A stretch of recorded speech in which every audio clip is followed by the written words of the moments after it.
Welcome! In front of me I have Nintendo Switch 2 and I'm gonna show you how to edit the profile icon on this console.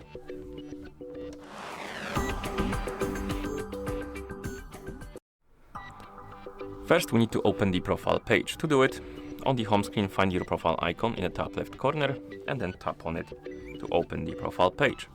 And here you can tap on the user settings to open the user settings page, and as you can see we have profile settings category, and under it there's edit icon.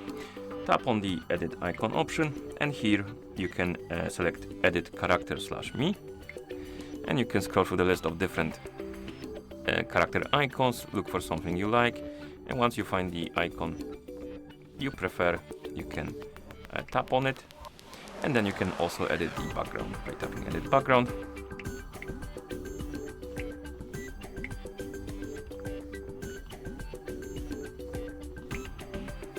You can also add a shadow, so if you open the edit character and you select the icon you like, you can press the Y button to display the shadow, as you can see.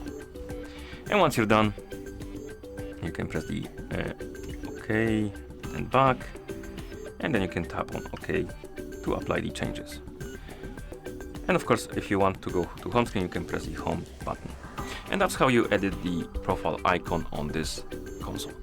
Thank you for watching. If you found this video helpful, please consider subscribing to our channel and leaving a like on the video.